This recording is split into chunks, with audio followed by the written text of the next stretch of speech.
Story recapped here. Today I'm going to show you an action, adventure, sci-fi film called The Day After Tomorrow. Spoilers ahead. Watch out and take care. At the United Nations Global Warming Conference, paleoclimatologist Jack Hall warns delegates of an impending global icing event that, according to their findings, could occur within the next couple of centuries. Continual excessive use of fossil fuels, Jack warns, could lead to warmer climates, which, in turn, could lead to a new ice age. After the conference, Jack meets Terry Rapson of the National Oceanic and Atmospheric Administration, and the two share findings on their respective fields. In Japan, a freak weather storm causes disruption when huge blocks of hail rain on pedestrians. Back at Terry's monitoring station, some men detect a sudden drop in temperature in the ocean. In the International Space Station, astronauts note several massive storm systems forming across the planet's surface. Terry then notes the sudden drop in temperature and sees even more temperature drops being recorded. In New York, Jack's son Sam arrives with his friends, Laura and Brian, to join a decathlon meet and notice a massive flock of birds all flying westward. Terry later calls Jack and tells him his predictions were not only correct but are happening sooner. Jack adds that an event similar to this hasn't happened in the last 10,000 years. At a weather monitoring center in California, a technician gets word that hail has started raining on the beach. He warns his colleague that they have to issue a tornado warning in California. Not long after that, gigantic whirling pillars of air form and decimate downtown Los Angeles. This sudden weather phenomenon catches people off guard, and panic and destruction quickly overcome the streets. As soon as it arrived, the giant tornadoes dissipate, leaving Los Angeles in tatters. Back at the weather monitoring station, Jack and his colleagues scramble to figure out what has happened. They find out that areas across the globe are all experiencing the same destructive weather occurrences. Jack tells everyone that the mid-Atlantic current could be the cause, and the weather events won't only continue but will worsen. Jack then meets with the vice president and tries to warn him but gets a cold shoulder. In Scotland, 3 military helicopters pass through the eye of the weather system, and their instruments start freezing. Helicopter rotors freeze mid-spin, and the 3 choppers crash. A soldier survives and tries to flee but freezes instantly the moment he opens the door. In New York, Sam and his friends are stuck with all flights cancelled. They try to use the subway, but the tunnels are flooded. With no warning, a supermassive tsunami appears wreaking havoc through downtown Manhattan. Jack and his friends flee to a library building with countless other civilians lucky enough to escape the storm surge.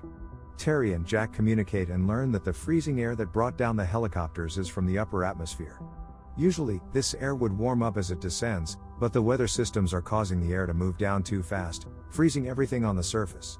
They also find out that their predictions were off, and the storm will be coming in a few days, not in a few weeks. Jack shows the weather prediction, and 3 massive weather systems are forming across the globe, getting worse each day. This storm, Jack predicts, will change the planet. Back in New York, Sam contacts his parents through a submerging telephone line. Jack tells him he must stay inside and wait for the storm to pass as it's only going to get worse. He advises him to gather as much food and insulation as he can. Jack then decides to head to New York to get Sam. Jack then briefs the heads of state of the situation and tells them the worst is yet to come. He suggests evacuating everyone in the southern states to Mexico. The vice president disapproves of this, asking Jack what he urges the people in the north do. Jack answers that people in the north are doomed to die if they set foot outside their homes and advises they too must hold out and stay inside until the storms pass. The president decides to take Jack's advice and orders the National Guard to evacuate the remaining population to the south. In New York, the refugees in the library spot a crowd of people venturing into the frozen icescape in hopes of reaching warmer states before the snow gets deeper. Sam tries his best to warn everyone, telling them they won't survive in the storm and that they should all stay inside. But the crowd still decides to leave. Only Sam and a handful of people are left in the library. After a heartfelt phone call to his wife, Jack sets off for Manhattan with Frank and Jason, his 2 colleagues and friends. At the Mexican border, vast crowds of Americans are trying to cross the border, even traversing the Rio Grande. Back at the library, Sam and his companions raid vending machines for food and gather books for burning in the fireplace. Jack and his crew eventually run into a roadblock and have to make the rest of the way on foot. Being researchers stationed in the North Pole, Jack and Jason are used to walking long distances in the cold. The men are trekking on top of a building when Frank breaks the glass and falls in. He gets caught by their lifeline but sees that more of the roof is giving way. Jack tries to pull him up as Jason holds the weight, but Frank sees the glass cracking and decides to cut the line to save his friends, sacrificing himself. In the library, Laura gets a fever and falls unconscious. The group tries to figure out what's happening to her and discovers that she's potentially suffering blood poisoning from a wound infection. She needs an immediate injection of penicillin, or else her injuries could lead to amputation or death. Sam decides to head out to a nearby cargo ship that got washed in to look for medicine and food. Brian and another guy, JD, decide to accompany him. At a military base, the vice president finds out the president has died. Researchers also get word from the International Space Station that the weather system affecting North America has moved over to New York. It would soon be pulling supercooled air from the upper atmosphere to the surface, freezing everything. Jack and Jason make their way through New York, but Jason collapses from exhaustion, and Jack has to carry him.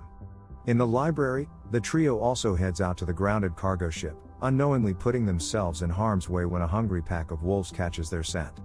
Sam, Brian, and JD make their way to the ship's mess hall, and Brian finds penicillin.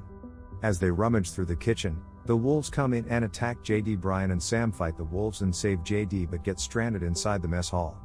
With JD's foot mangled, they must find a way back to the library. Sam sees the sky clearing up and deduces they're in the eye of the storm. Sam then plans to make his way outside and lure the wolves away from the mess hall. He then runs through the ship, narrowly escaping the wolves, and doubles back to Brian and JD. Sam and Brian drag JD rushing into the library, seeing frost and ice descending from the sky. Meanwhile, Jack drags Jason with him and sees the sky clearing up and realizes they'll get caught in the eye. Knowing everything will freeze soon, he hurries to find an open vent and throws Jason inside before throwing himself in just as the ice descends. Sam, Brian, and JD make it into the library in the nick of time but see the frost entering the room. They scramble to get the fire up, throwing more books and wood in, desperately getting the room to warm up. Jack also struggles, knowing a fire is the only thing that can save him and Jason. Jason wakes up and sees ice all around him. He sees Jack had managed to start a fire using an open stove. With the eye of the storm already passed, Jack is determined to continue into Manhattan. The two rest for a night, contemplate the future of humanity. Jack says humanity survived the last ice age, but if careless, might not survive this one. In the International Space Station, astronauts confirm the storm is dissipating, seeing landmass appear on the surface for the first time in days. Jack steps out of their tent and sees a massive ship frozen in place. They start their trek again, walking past the Statue of Liberty. The pair finally reach the city and see the whole bay frozen and the city buried under several meters of snow. They find the library, barely visible out of the snow, and find the fireplace where Sam and the rest are sleeping with a burning fire keeping them alive. Jack and Sam are finally united. In Mexico, the heads of state receive transmissions from Jack, informing them of survivors.